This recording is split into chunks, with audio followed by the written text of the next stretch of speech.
Okay. Is the internet still weird? Okay. It has reconnected.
Dear friends, my computer is having some kind of trouble, but if you can see me and I can see you, we can proceed with our program. I'm not capable of sharing the screen or bringing up my copy of the usual chanting, which is done at the beginning of the program, each first and last Tuesday at the Wat Budona Zorn.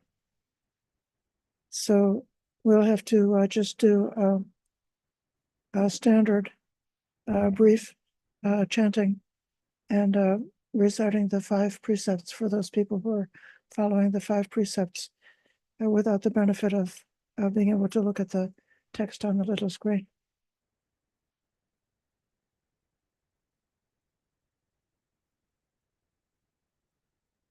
Please welcome to bow 3 times to the rupa that you can see.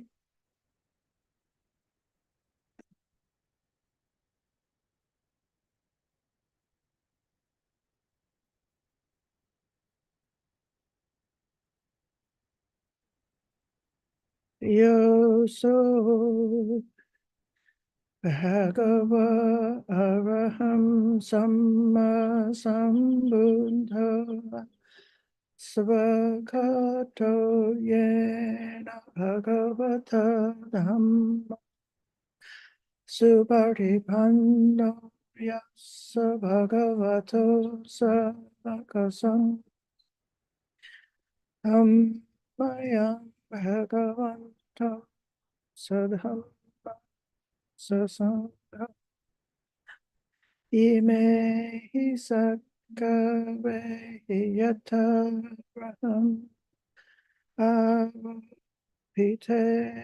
Abhibhujaya Sadhuna Bhante Bhagava Sukhira Parinim Utopi Pajima Janata Nukampa Manasa Ime Sakare Dukatapan Bhagavatam Patingan Hatu Amhakandi Karatam Hitaya Sukaya Araham Samba Sambuddha Bhagava Buddham Bhagavantam Abhivademi Savakato Bhagavata Dhammo Dhammang Namasami Supatipanno Bhagavato Savaka Sangho Sangham Namami Yeti Piso Bhagava Araham Samma Sambuddho Vinja Charana Sampanna Sugato Lokavidu Anuntaro Purisadam Masarati Satta Deva Manusana Umdo Bhagavati Svakato Bhagavata Dhammo Sanditiko Akaliko Ehipasiko Opanayiko Pachatang Veditabo Vinyuiti Suparipanno Bhagavato Savakasamho Urupatipanno Bhagavato Savakasamho Nyayapatipanno Bhagavato Savakasamho Samijipatipanno Bhagavato Savakasamho Yadidam Chattari Purisa Yukani Atta Purisa Pungala Esa Bhagavato Savakasamno Ahumeyo Ahumeyo Dakilnayo Anjali Karaniyo Anuntaram Punya Ketang Lokasati. For those who wish to take the reaffirm your commitment to the 5 precepts, please recite after me. I'll feed the lines to you line by line. And for those who are following 8 precepts, 10 precepts, or 311 precepts, nevertheless, we can affirm the 5 precepts without giving up the other precepts that we've taken. Know that this is the basic ethic of a stream winner. So I'll recite the Namo Tassa 3 times, and then you repeat. Namo Tassa Bhagavato Arahato Samma Sambuddhassa. Namo Tassa Bhagavato Arahato Samma Sambuddhassa. Namo Tassa Bhagavato Arahato Samma Sambuddhassa.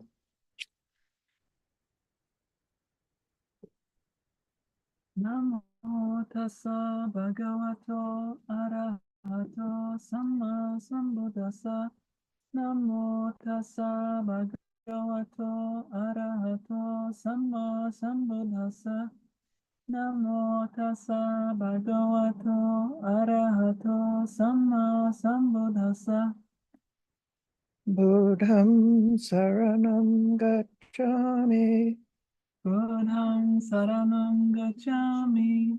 Dhammang saranam gacchami. Dhammang saranam gacchami. Sanghang saranam gacchami. Sanghang saranam gacchami. Dutiyampi Buddhang saranam gacchami. Tutiyampi Buddhang saranam gacchami. Dutiyampi Dhammang saranam gacchami. Tutiyampi Dhammang saranam gacchami. Dutiyampi Sanghang saranam gacchami. Tutiyampi Sanghang saranam gacchami. Tatiyampi Buddhang saranam gacchami. Tatiyampi Buddhang saranam gacchami. Tatiyampi Dhammang saranam gacchami. Tatiyampi Dhammang saranam gacchami. Tatiyampi Sangham saranam gacchami. Tatiyampi Sanghang saranam gacchami.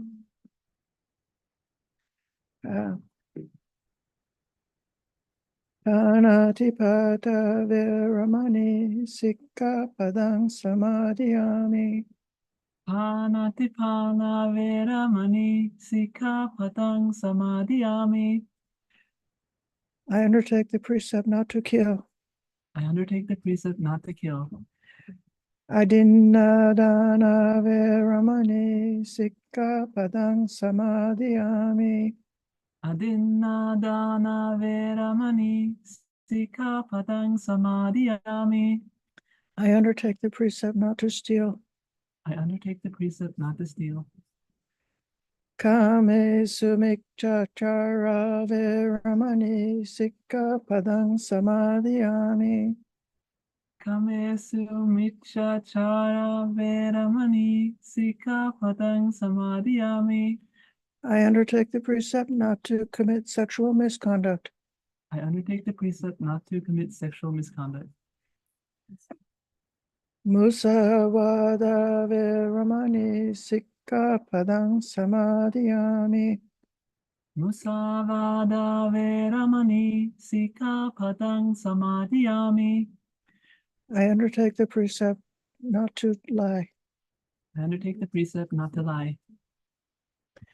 Sura meraya majjapamadhatthana veramani sikkapadang samadhiyami.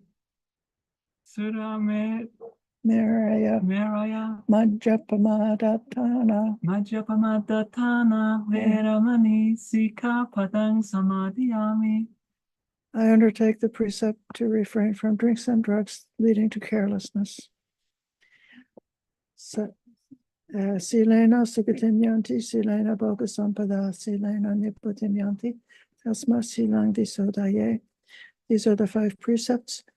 Virtue is the source of happiness. Virtue is the source of true wealth. Virtue is the source of peacefulness. Therefore, one should cultivate virtue. Sadhu, sadhu, sadhu.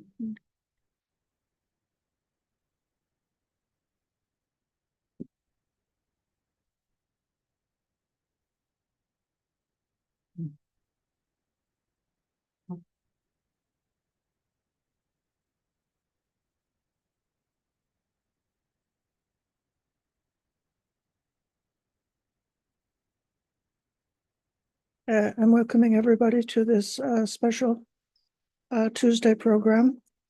Today is the new moon Uposatha Day. A few of us participated in undertaking the 8 precepts early this morning. And some of us came in person this past weekend to the Wat Phu Dinosaur and participated in a day-long retreat. I'm truly grateful and uplifted and inspired to see so many friends sharing together in this Dhamma practices. Truly, we are Kalyanamitas for one another, and the friendship of the community is a definite support for our growth in the Dhamma.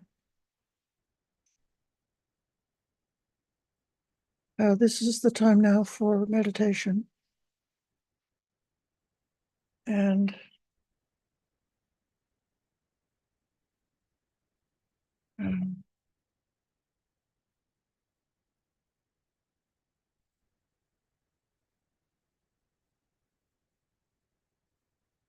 sometimes in meditation, one is doing the basic practice, but looking out for some aspect of the Dhamma that might become clear during the meditation.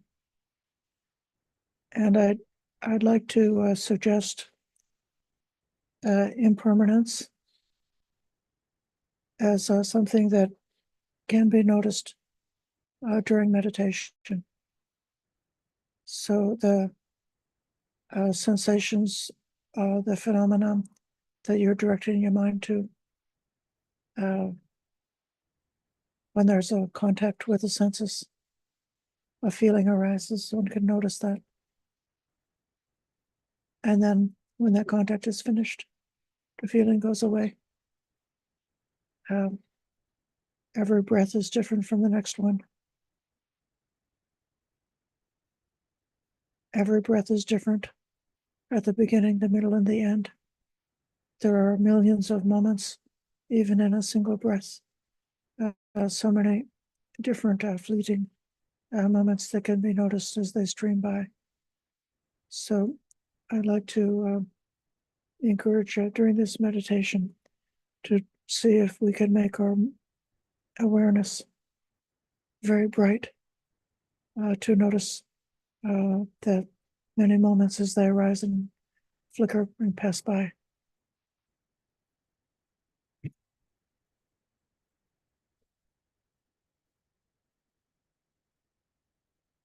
Coming to an upright and balanced posture.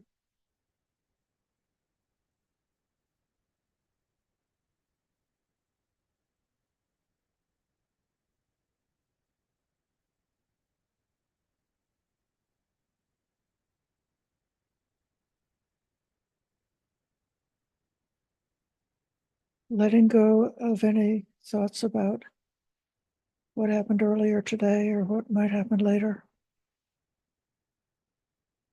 Making the resolution just for this meditation to stay in the here and now, in the present moment, and into the actual experience that can arise from this body and mind in this present moment.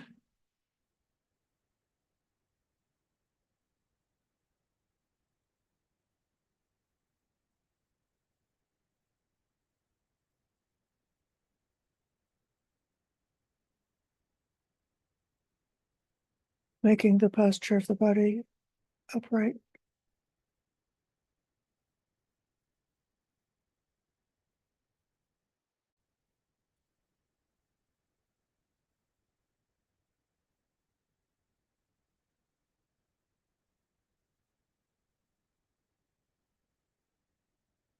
With the balance of the body. This upright posture can be held very easily.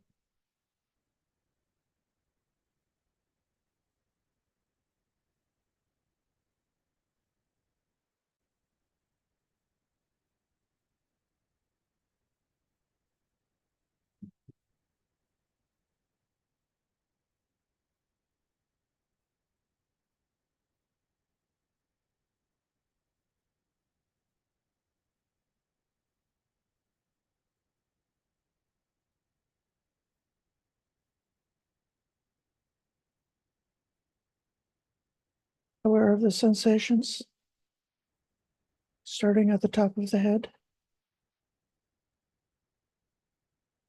the touching sensation.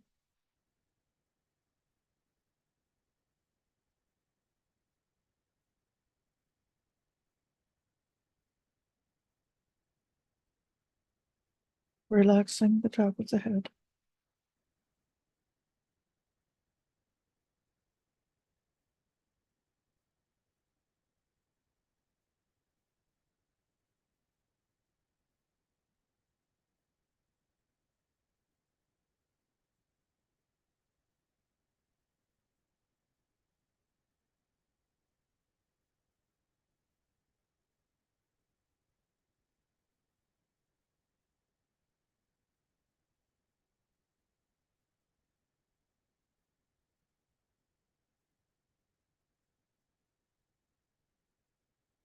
And moving awareness to the forehead,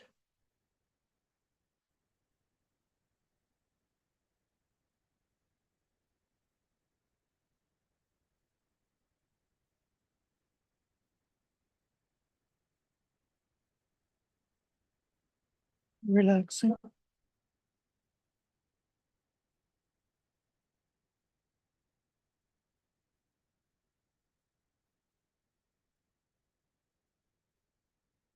Around the temples, in a circle all around the head, the side of the head.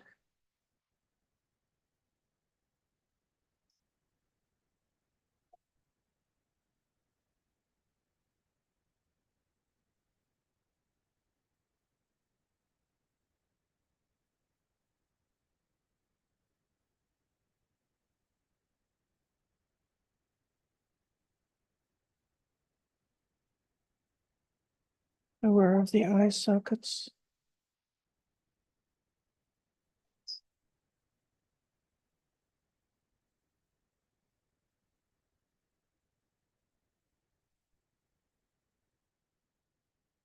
the cheeks, the lips,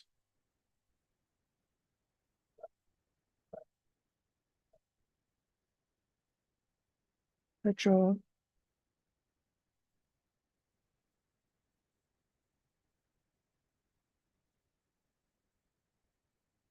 aware of the entire face.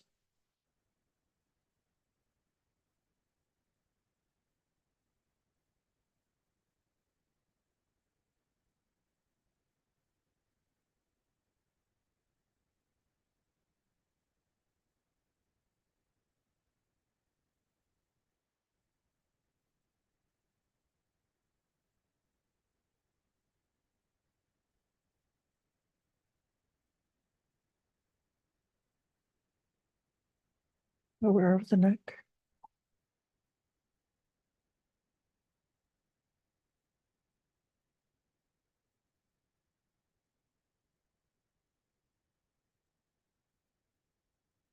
aware of the shoulders,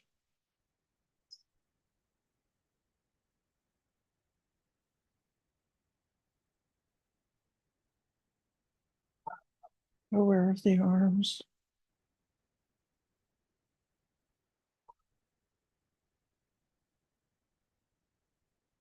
aware of the hands,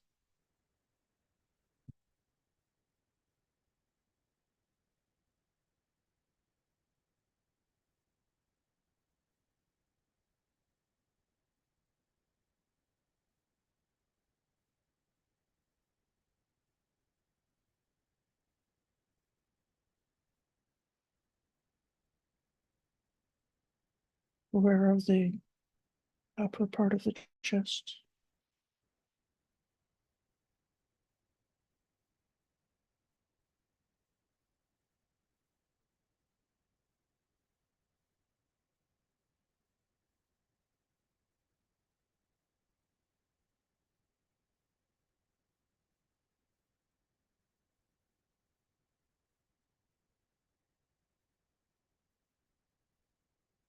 aware of the stomach area,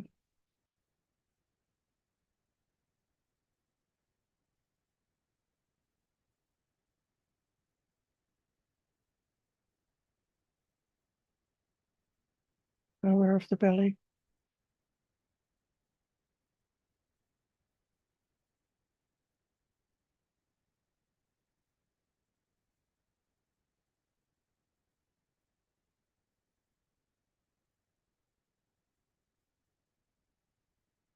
aware of the hips,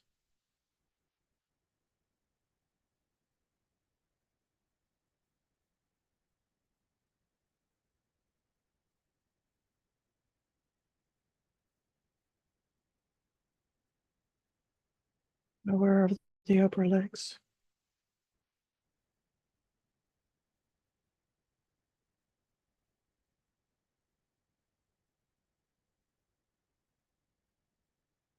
aware of the knees,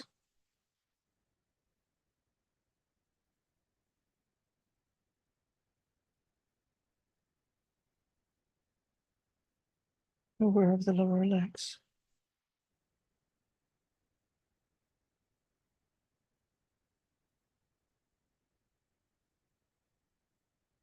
aware of the feet,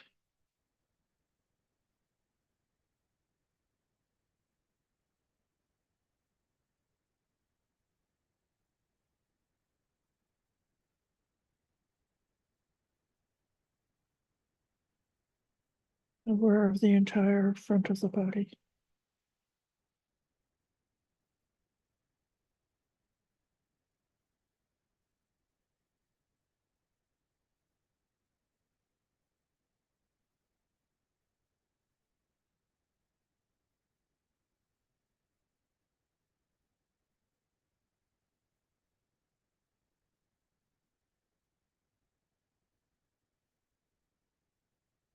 aware of the feet,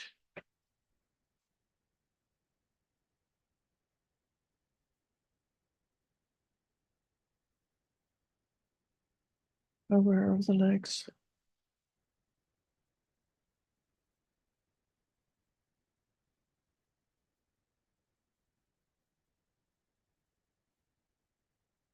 aware of the seat resting on the chair or cushion,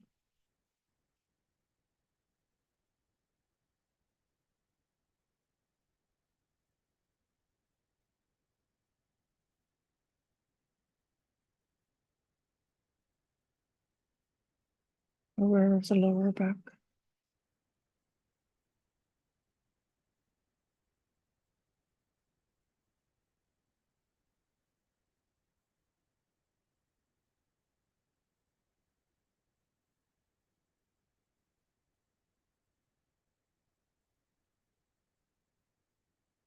aware of the upper back,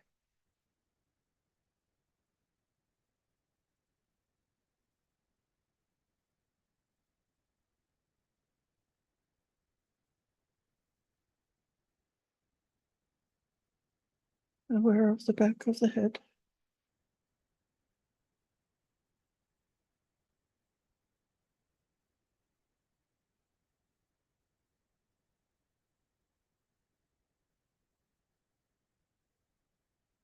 aware of the top of the head,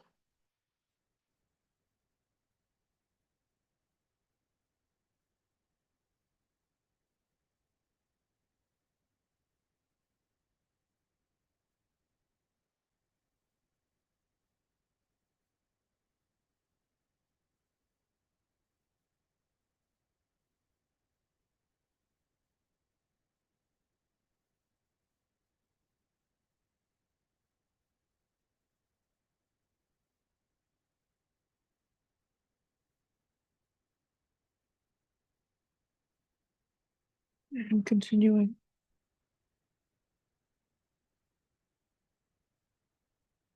to notice the sensations, moving awareness up and down the body.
If there's some other sensation, like a sound or a noise, or a smell or something, you can include that moment. Keeping the main direction of awareness to the touching sensations anywhere in the body.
But if the contact of the senses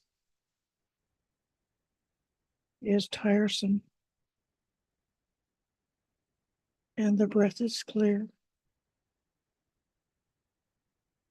one can simply turn awareness towards the breath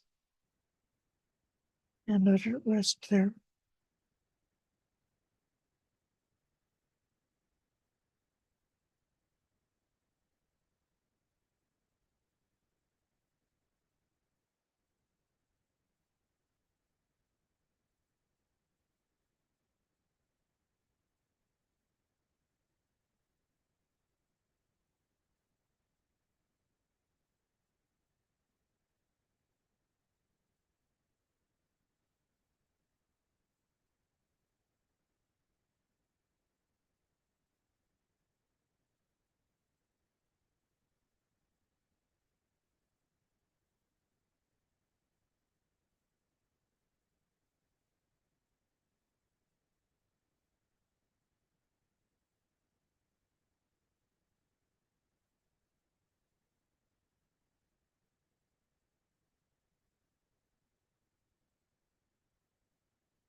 And gently emerging from meditation, and wiggle the body if it helps to be more comfortable.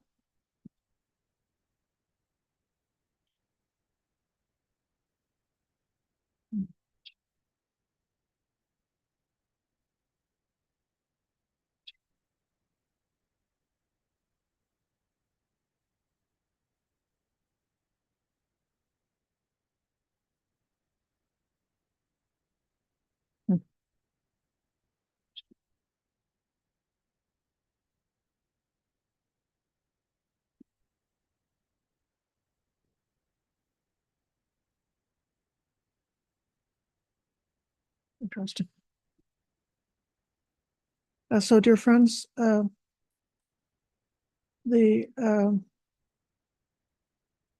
theme that I had wanted to bring up tonight is about how understanding can lead to a peaceful heart. This is continuing our investigation that we've done throughout this Vassa about practicing for peace and knowing that there is, at the ultimate level, there's the peace of the Arahant, which is based on wisdom, based on the complete letting go of any kind of conceit through wisdom, through breaking through the delusion about the self.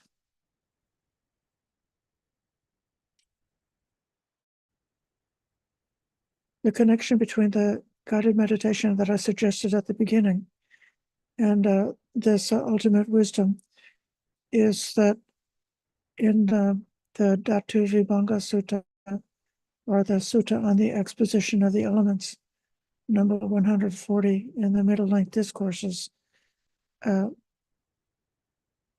the Buddha undertakes to teach, explaining the Dhamma to Pukasati, he begins with the six senses and the 18 kinds of mental explorations, how with each one of the six senses there can arise a feeling which is either pleasant, unpleasant, or neutral, and that then the mind explores, the activity of the mind is driven from that, and then the subsequent, this is a very profound sutta. It comes to the final conclusion of letting go of any craving for either existence or non-existence. So there's some kind of a practical connection between this instruction, which is easily able to be understood and experienced by anybody who makes the effort, even somebody who doesn't have any kind of noble attainments.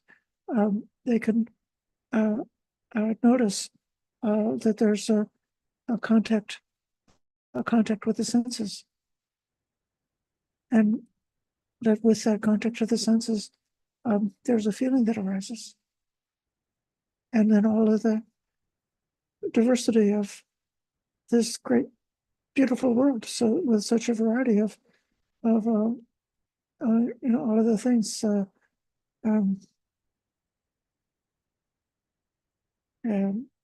is arising from that.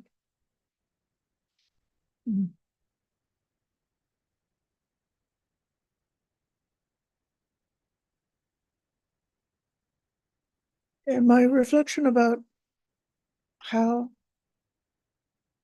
understanding leads to peace, it seems to me that this operates at two different levels, maybe more than two. There's two kind of extremes. One is in connection with the first noble truth, the truth about suffering. The Buddha said that suffering ought to be fully understood. And so then the entire way that the natural psychology of a person operates with all of the reactions that we have and all of the ways that we experience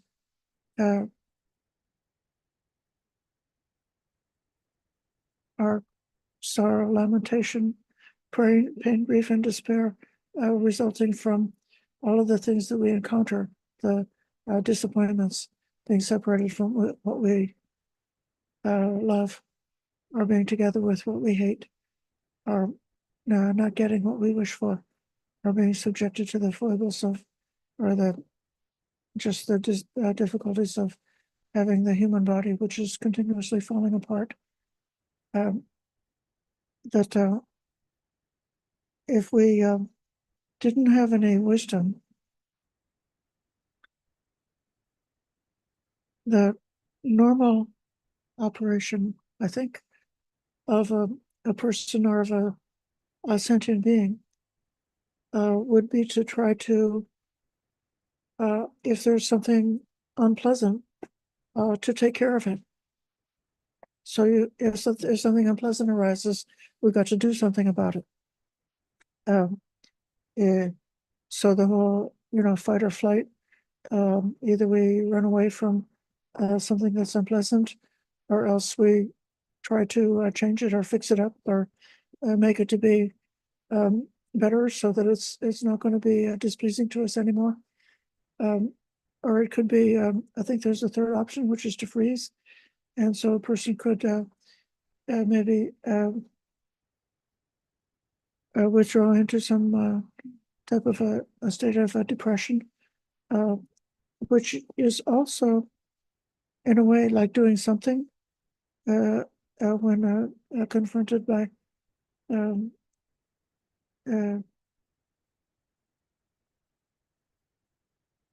really great loss. I'm thinking about the tremendous dramas of the human life. Being seriously disappointed with the major connections that we have in life. When, especially for a child, if a child is faced with a war or cruelty or some kind of a deep brutality, then they would not necessarily be able to cope with it the way that an adult would. And so they might just withdraw. But that withdrawing is also a protective response. So they could, people can block out from their awareness that which is unpleasant to them. A friend told me a story. She worked in a care facility, or in a training facility for mentally, intellectually handicapped individuals, and some of the staff were cruel to the patients.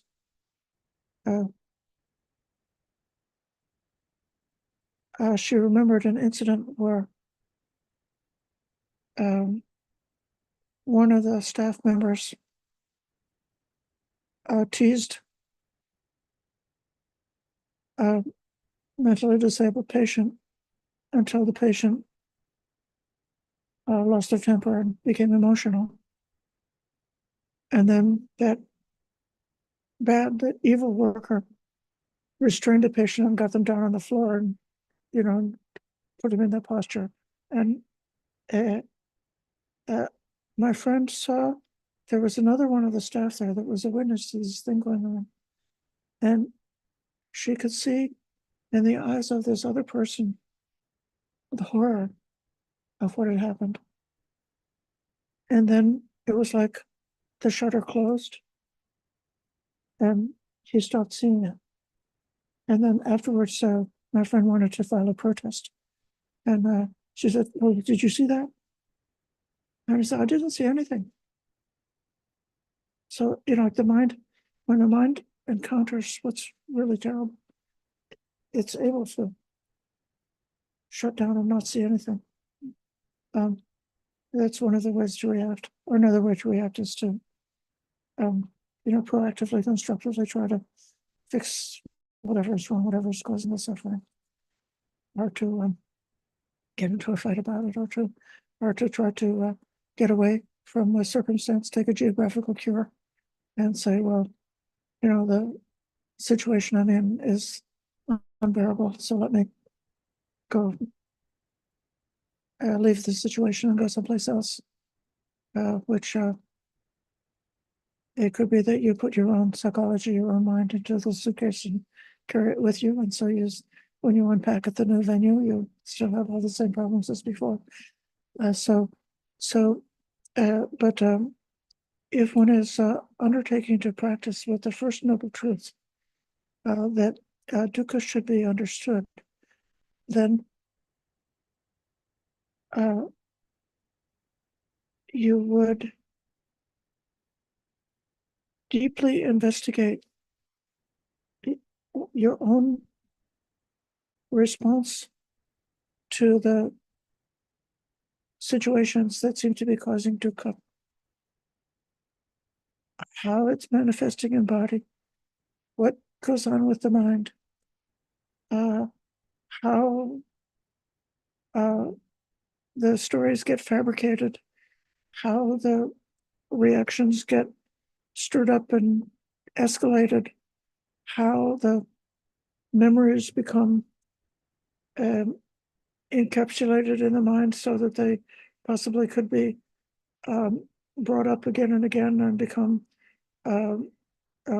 like stored within as grudges that are able to be easily triggered and able to explode when there's some other occasion that is similar to a difficult thing that has been experienced earlier on. The entire realm of psychology is this realm of trying to fully understand dukkha. I could say that history, literature, political science, social science, and the arts are also to a large extent involved with this great human endeavor of trying to understand dukkha and how to get out of it, how to overcome it. But in the Buddhist way, if we get to the feeling that actually it's our own clinging and to wanting things to be in a certain way, or else our own clinging to some kind of identity, which then, just because it's an identity, is able to be easily threatened and put into danger.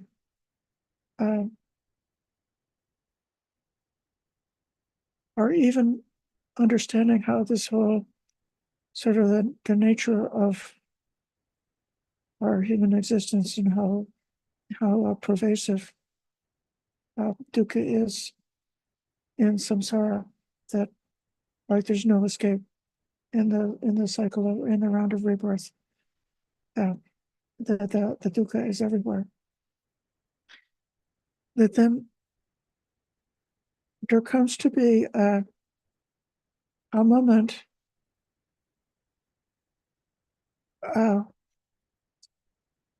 it's something that may be similar to forgiveness.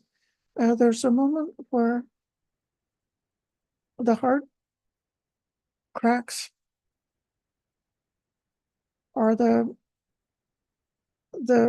rigidity cracks, and we stop resisting and stop that whole fantasy that dukkha is ever going to be solved by trying to fix it. And instead, the understanding that in the Four Noble Truths, it said that the cause of dukkha is craving, and the craving should be let go. So it's that craving, that wanting for anything at all to be different than what it actually is. So with that realization of that second noble truth is also becomes the possibility without however losing our morality, but there's the possibility to fully accept human nature and the nature of the way it is in this samsara, in this conditioned world, with all of the endless cycles of the causes and conditions. And that would be a major step forward in letting go of the way of thinking, which is the warrior's way of thinking. It would be a way of giving up any hope of solving things through punishment or through force or through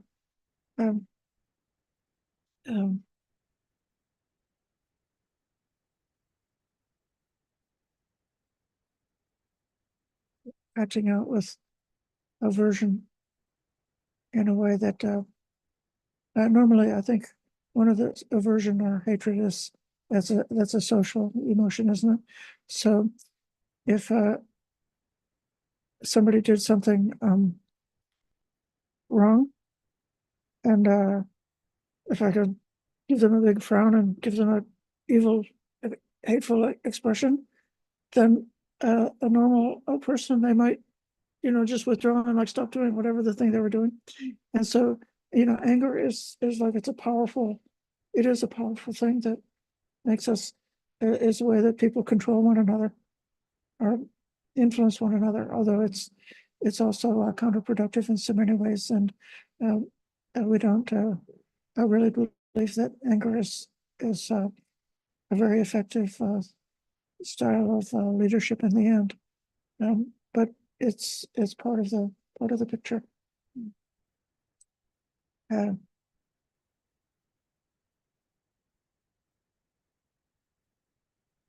So this breakup of clinging to anything which is the cause of dukkha is the first big step in coming to have a peaceful mind, a peaceful heart.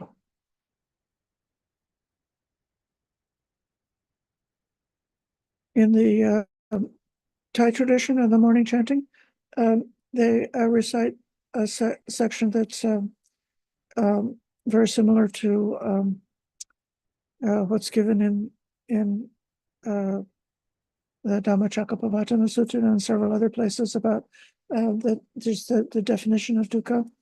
Birth is dukkha, aging is dukkha, old age, sickness, and death is dukkha. Not getting what we want is dukkha. Getting what we don't want is dukkha. Being separated from those we from that which is dear to us is dukkha. Being together with that which is hateful to us is dukkha. In brief, the five aggregates affected by clinging to the five aggregates is dukkha. And that last phrase about the five aggregates being a summary of dukkha, I have taken this to mean that the Buddha's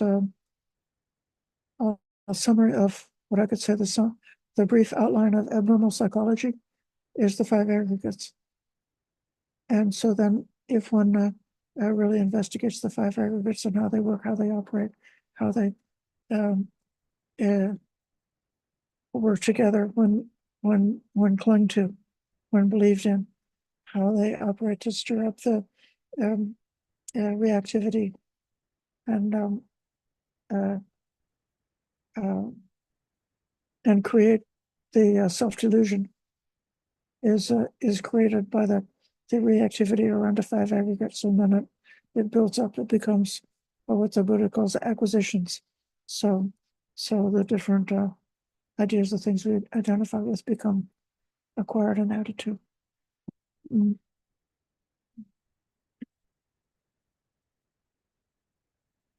the depth of Vibhanga, the Buddha suggests looking at the elements within the body and the elements externally as being not me, not mine, and not myself. And so that's a whole other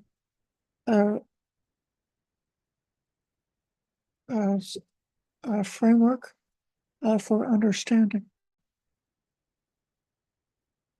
We could take this as a theorem, which is to be proved or disproved from your own experience. And so you would say, is the hardness of your teeth belong to you or not? And in what way is it different than the hardness of a mountain? And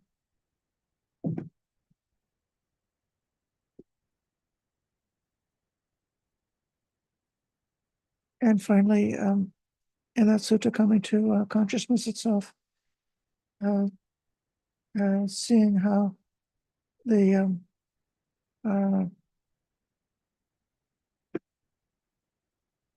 delight in that meditation on the pure consciousness, even if you've given away like 30%, 40%, 50%, 90% of all of the clinging that you were doing before. So then nevertheless, even the experiences in the immaterial meditations are also fabrications. They're also conditioned, also impermanent. And if they become clung to and made into acquisitions, they would be the cause of suffering. Just the same way, if one is acquiring, let's say, the material physical body and having a lot of reactions from trying to think that one is identified with the physical body and trying to protect the physical body from harm or danger, or trying to protect one's reputation or one's material possessions, or and any of the other things that one can identify with.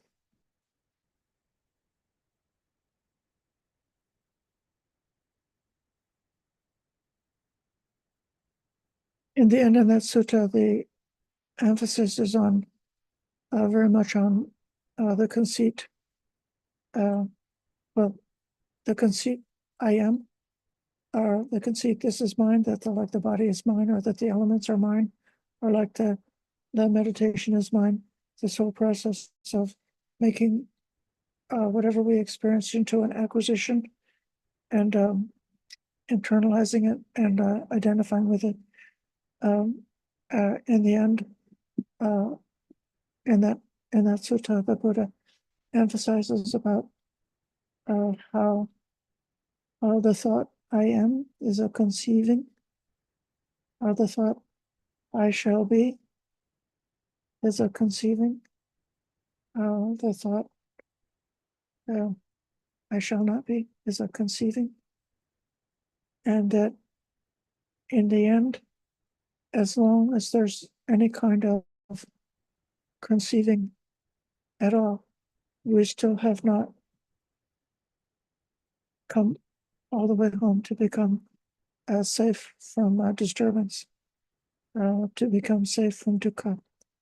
But when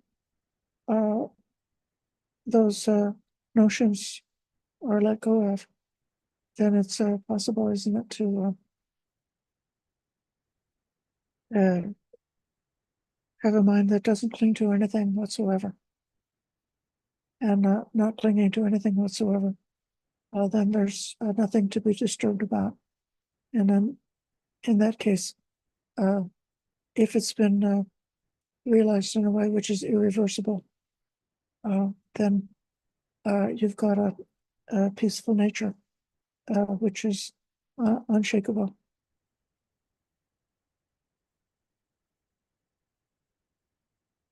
But circling back again, I think this idea about resistance and forgiveness. I know forgiveness is not really that much. It's not developed as being one of the basic factors of the path of the Eightfold Path, and yet it is something that's within the formality of the way we live, and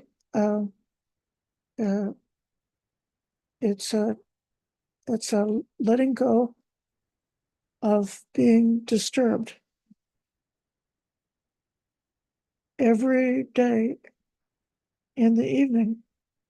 When we do the regular evening chanting, if we do the full evening chanting in the Thai tradition or in the Sri Lankan tradition as well, we ask the Buddha, Dhamma, and Sangha to forgive any actions that we've done by body, speech, or mind, which are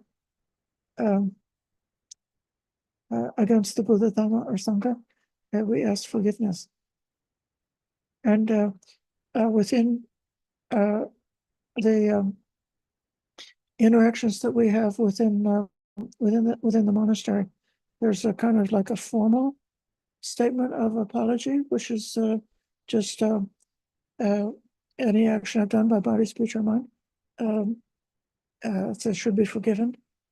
And the junior person says that, and then the senior person says, I forgive, you also should forgive me. And then the junior person says, I forgive. And so what does that really mean? I think it means that any kind of grudge, ill will, or punishment has been set aside. If something happened that was not skillful, that was not proper, it doesn't have to be forgotten or swept under the rug. It's actually the opposite, that those unskillful things are to be acknowledged, openly acknowledged and admitted, and say, well, this is just because of causes and conditions, we're not yet perfect. And so it's good to understand, as part of this investigation of the First Noble Truth, how and why did that unskillful action come about? Was it because of a lack of trust, or was it because of selfishness, or was it because of some delusion or some misunderstanding? Was it because of lack of mindfulness and acting too quickly without being mindful? And to kind of reflect and understand why, that makes it more likely that one could be successful in changing the pattern. But when forgiveness is made, it's an acceptance. Yes, it's the nature of persons that unskillful things are happening all the time. That's just the way it is. It's the way it is here in samsara. And as much as we we don't give up striving to make our morality as perfect and pure like a polished conch shell. And we are fearful of making even a small fault, and make the effort to cause our behavior to be um, really um, considerate, good, and even pleasing or uplifting to those around us, pleasant and gentle. Um, uh,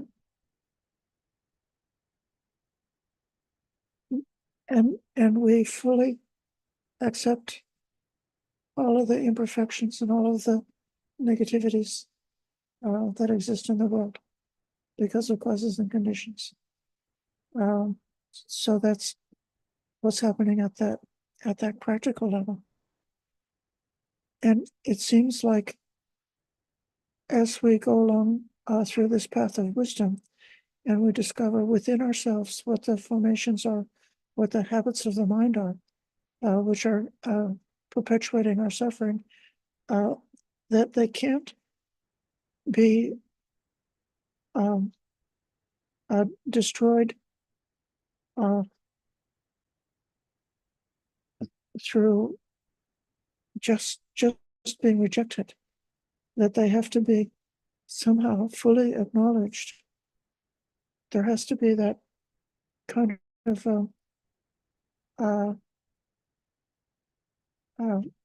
forgiveness, and then they can be let go. It's a balance, isn't it? So we've got like a strong determination, adhitthana, willpower, making an effort, being upright, being energetic, stirring up energy, being strict. But then at the same time, we've got to be completely tender and soft and forgiving, just like you would forgive a puppy who chews on the rug. So it was just a puppy. Yeah, that's their nature. Um,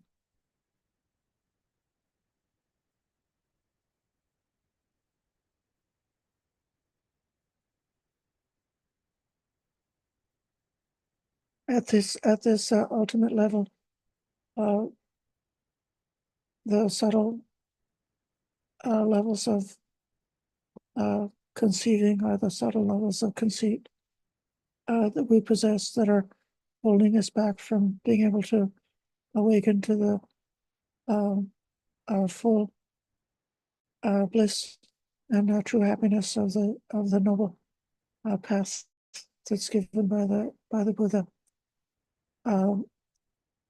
These self-protective, self-defensive kinds of conceit may be things that we don't even know yet about ourselves. It's only gradually over the longer time of practice that those habits can become clearly revealed and become clearly visible to us. And then this process of letting go of the clinging goes on and on at a deeper and deeper and more subtle level until nothing is held to. So this is my idea about the wisdom side of the practice of peace. However, I through the course of this Vassa and what we've been studying so far, I definitely firmly believe that the practice of meditation is essential, that it would never be possible to recognize the negative habits of the mind if you didn't also have the ability to get into samadhi and to experience at least intervals of time in which the mind is very much secluded from those negative patterns. And so because of that seclusion and the bliss of meditation, which is not depending on the sensual pleasures or anything external. That we'll never be able to see ourselves clearly without having that practice, and we won't be able to have meditation unless we take care of our morality and our learning to be having right thought and being kind and considerate, and making a really sincere and energetic effort to not do any harm either to ourselves or to anybody else, and to bring that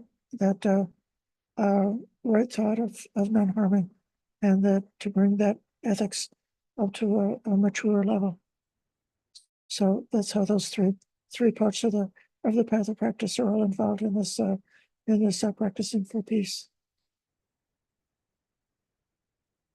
I think this may be a time to pause and see if there's any questions that anybody has regarding what I said, or about anything else that you have on mind. And I'll call on Ren. Thank you, Ayya. I would like to take this opportunity to really understand Buddha's perspective on something, which is, so let's just say, use the example that you gave of your friend who witnessed an abuse from an attendant to a mentally challenged patient. So just hypothetically, let's just say that your friend is a living arahant. So that means we get rid of all those, unskillful reaction that we might have. I'm using that just so that we can get rid of that. So why wouldn't your friend who's a living arhat react to that situation? I could see that he or she might acknowledge it. And then maybe if the attendants were not punished or in denial, I guess that can be forgiven, because like you said, it's just people do things that harm each other. And there's so many harmful things that one can witness.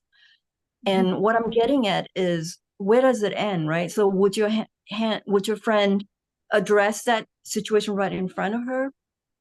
And then by inference, there are a lot of causes in social causes, like, child abuse, senior abuse, all kinds of abuse. Will your friend be involved in that because she knows that it's a harm done to others, or not, or just reacting to whatever in front of her?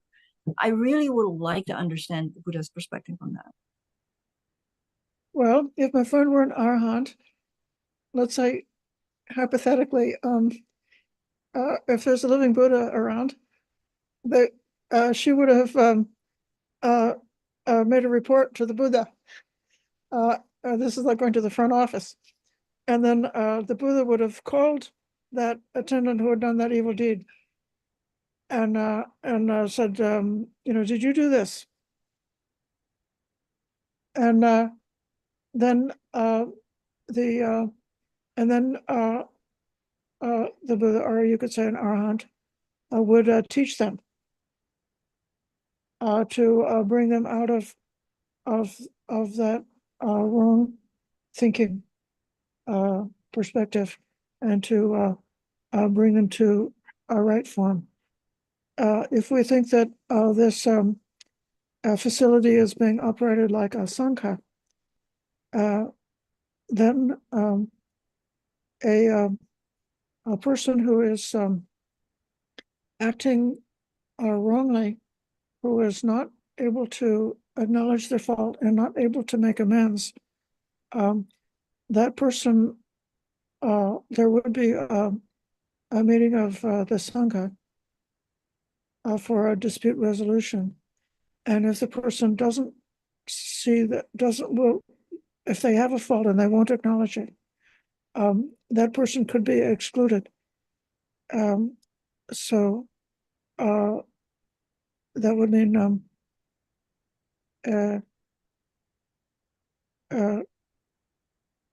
we don't, in the Sangha, we don't punish them by, hitting them or torturing them or depriving them of food or anything like that.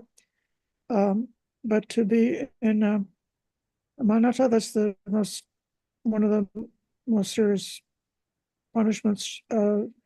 They would be at the end of the line and nobody would talk to them until they became able to see. So that kind of internal shunning is actually a very powerful social impact. So then you would have a unified Sangha that would have shunned that individual who is doing evil deeds and refuses to make amends for those evil deeds until they become able to acknowledge it and ask for forgiveness and to begin to make amends. Or if they are not able to acknowledge and make amends, they could be sent away. And So in this example, there is a justice system. So nevertheless, like the Buddha was around all, all kinds of people who were unenlightened, uninformed, who were involved in doing evil things. And if they were able to be taught, he would teach them. And then the sending away is, well, that was the most severe punishment that we have in our monastic form. But that's a really serious, I mean, that's like a heavy, I'm trying to make this equivalent to a worker in a care facility. So that would be like they, first they've been shunned, nobody will talk to them, then they get fired, and they lose their license, and they never, within this lifetime, they will never again be able to be a worker in a care facility. That would be like the equivalent of the justice system that would apply to somebody who is an evildoer. So, but this is done without anger, without delusion, without clinging, and it's not an emotional thing, but it's done for the purpose of limiting harm and, if possible, trying to create the opportunity for a wrongdoer to make amends and to come out of their harm. I understand. And in this case, the attendant or the staff is unfortunately not part of the Sangha. And a lot of other people who are doing evil deeds are not part of the Sangha, so they don't experience the pressure. And so I guess where I'm trying to get at is that there are just so many things that are, unkind. Where does it end? Where does the effort of acknowledging things end? Because like you said, this is part of the nature of this world we're in. We're susceptible. So it ends in Nibbana, and those beings who are not approaching, not interesting, not learning, not practicing, have got a very painful and difficult destination of living in a kind of a hellish world, which is filled with conflict and cruelty, and even have the potentials to be reborn in circumstances which are painful and difficult. Right. And that is the characteristic of this world. So right. There's a question about whether the arhats are being like a cop-out because they've attained Nibbana and they only have to be around this world for the duration of one lifetime, and then they're existence would not be participating in the same way. But it's our belief, according to what the Buddha taught, that if there was a person in the world who became a fully enlightened arhat, or who came to stages of awakening, their impact on the world about them would be so significant and so meaningful that it would create the occasion for many other beings to have a chance to see that there was some different way. And that, of course, in the Bodhisattva idea is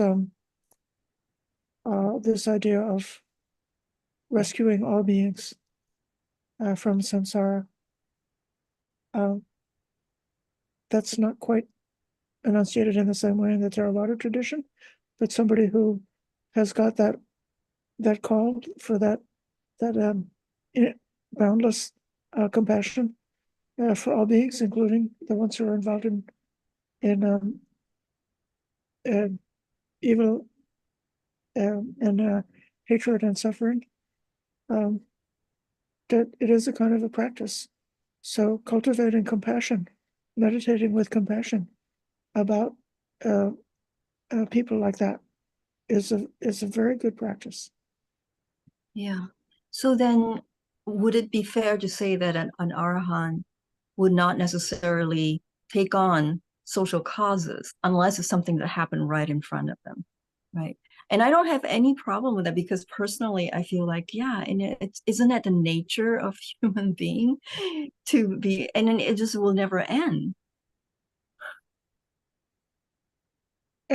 Well, some socially engaged Buddhist masters like Thich Nhat Hanh, for example, he witnessed so much suffering through the wars in his home country, and he spoke for peace as a choice, because I think he saw that there was the possibility that he had the capacity to teach. He had the capacity to demonstrate about the truth of these teachings in a way that would reduce suffering in the world. And so, yeah, it's possible. So whether to engage or not engage, it depends on a person's abilities, I think. Thank you. I'm going to call on Adam. Hi, Ayya, and thank you so much for this talk today. I kind of see this example that you provided similar to, I suppose similar to the dukkha created by like a hurricane or like a wildfire, because you still react to what dukkha that causes. But in terms of like compassion for the victims and helping the victims of those circumstances, you can't stop the hurricane. Or even maybe this is the difference. You can't really forgive a hurricane for existing, whereas you can kind of forgive the person that caused that dukkha to that other person. I don't know necessarily how you mentally handle that, but you can at least help the victim, or prevent more victims of that dukkha from existing. Does that make sense? Or Yes, it makes a lot of sense. The Buddha taught his disciples to become teachers of the Dhamma, to understand and realize for themselves what the Buddha taught, and then to enunciate, explain, and point out the teaching in a way that would enable others to also have the same realization. The beginning of realization is about generosity, non-harming, and ethics. And so then I don't think if there was a deva that was causing a hurricane and I could give a Dhamma talk to the deva to make them stop, I suppose that would be possible, but it's much more likely at least at my level, that if it's a human being, that then the ones who are the perpetrators of unskillful deeds are able to realize the futility of that pattern, and they're able to let go of those negative and toxic patterns, and to give up those negative patterns. And so, speaking about morality, one can always do it. And then those who are victims can also, be taught, and they could learn how to cope with the suffering that they've experienced without permitting their own hearts to be overtaken by hatred and resentment. So that then whatever hurt was done to them by being a victim of cruelty, they would be able to quickly heal and overcome that hurt without developing a post-traumatic stress disorder because of unskillful or ineffective ways of reacting and holding the difficulties that they've experienced. So all of those things are well within the realm of what's proper for a Buddhist to think of speaking about.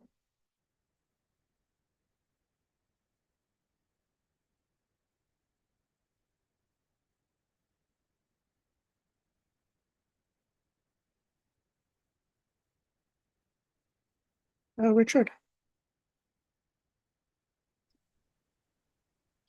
Thank you, Ayya.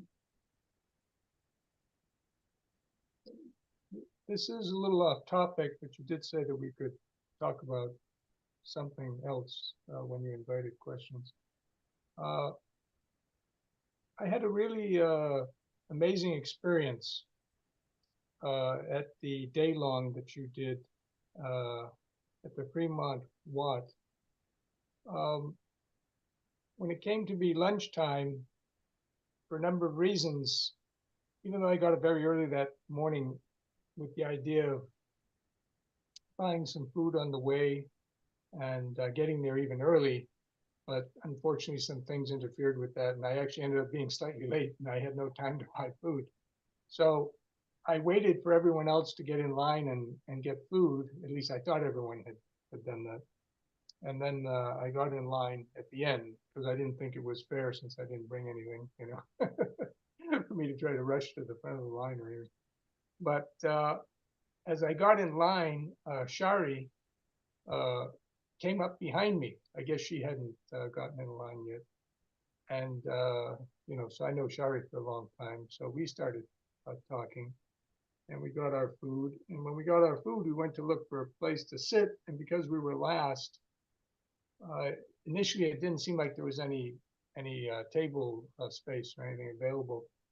And then I noticed one table behind the big tree there had an open bench. And I said, well, why don't we go see, who's sitting there, and ask them if it's okay if we join them. So we went over and we asked, oh yeah, sure, go ahead, sit down.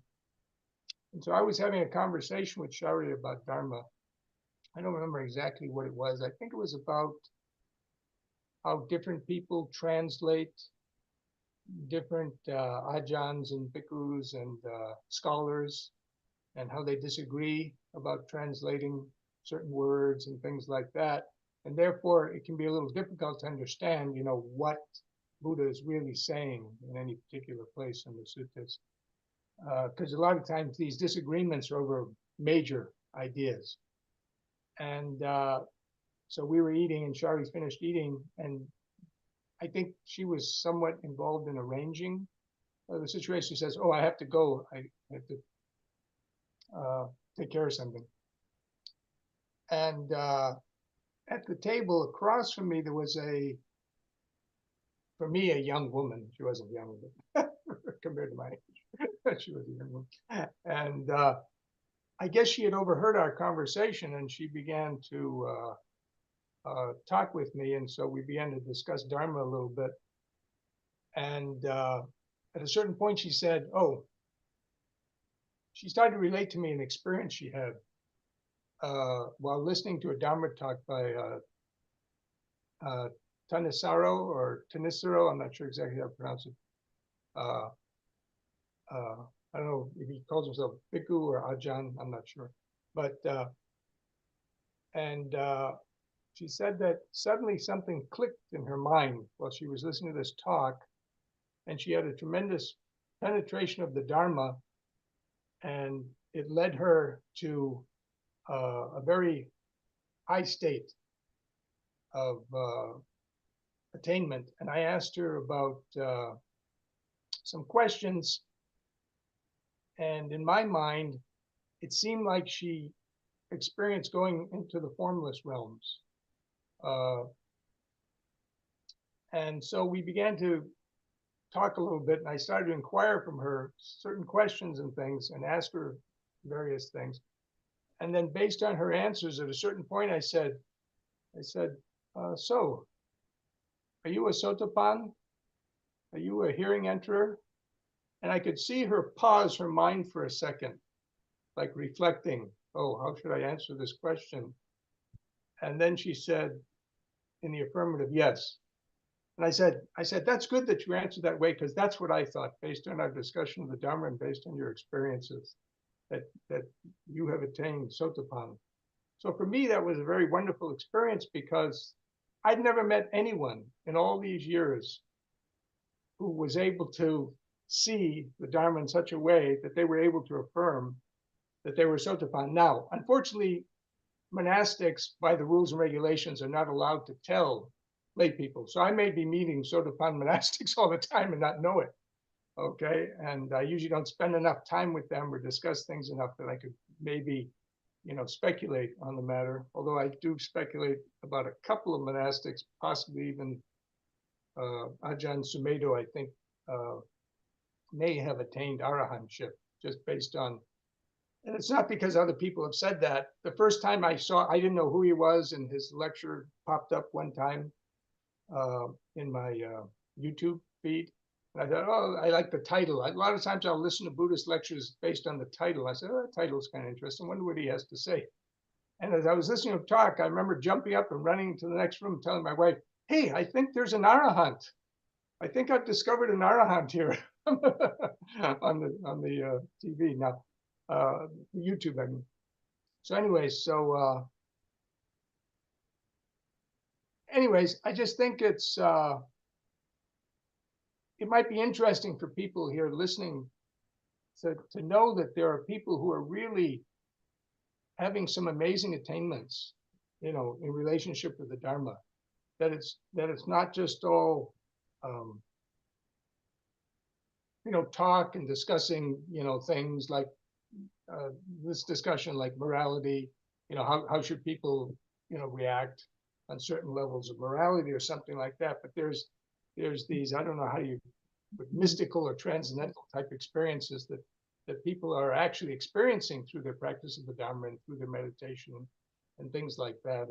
And that hearing that, might give somebody some enthusiasm, you might say, to, hey, maybe, why not me too? Maybe I should press on, you know what I mean? Maybe I should try to, get deeper into this. And anyways, it's kind of I know it's really a strange story, and whether you think the person, could be a Sotapan or not, that's a different question. But for me, it was a very amazing experience, because, like I said, I'd never met anyone, who formally admitted, such a thing. And so it was kind of fun, I would say, for me. Anyways, that's all I wanted to say. Thank you very much for listening. Thank you for sharing, Richard. And it's good to know what that realization is possible. Definitely good to know that. If you didn't know that, your practice would be distorted. I also have in my later years become much more sympathetic to some of the more basic ways that the Dhamma is sometimes taught in the village temple or the Sunday school level, because if we could save somebody from going to hell, if they're in hell, they're not going to have a chance to obtain awakening for a long, long, long time. And so the fundamentals of the teaching are worth doing, and it's good work. I think it's good work for monastics to also show the teaching at this a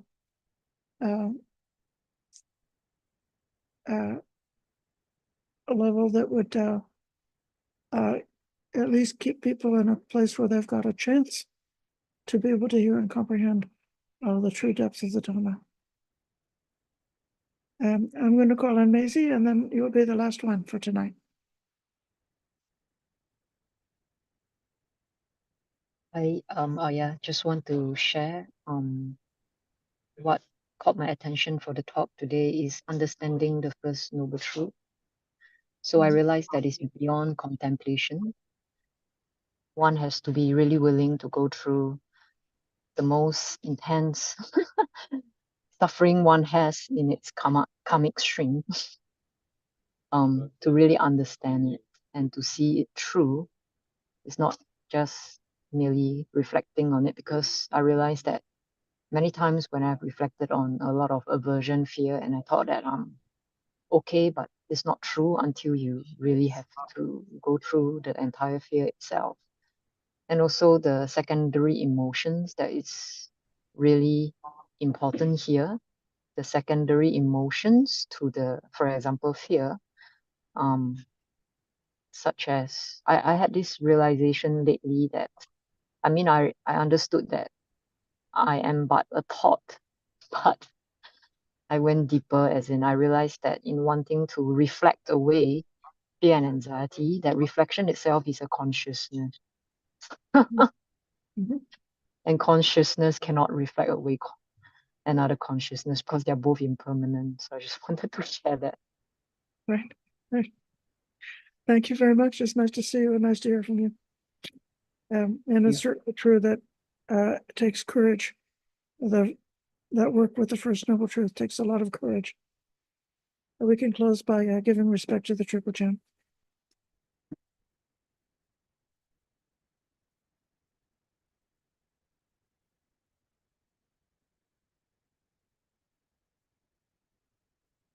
Araham Samma Sambuddhaya Bhagava Buddham Bhagavantam Abhivade Suvakato Bhagavata Dhammo Dhamman Namasam Supartipanno Bhagavato Savaka Sangho Sangham Namah.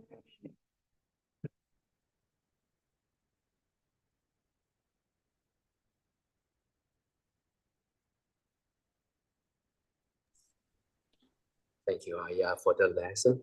3 bow to our teacher.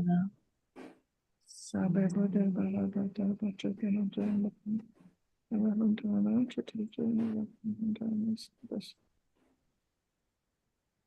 night, Ayya. Okay. Thank you. Good night.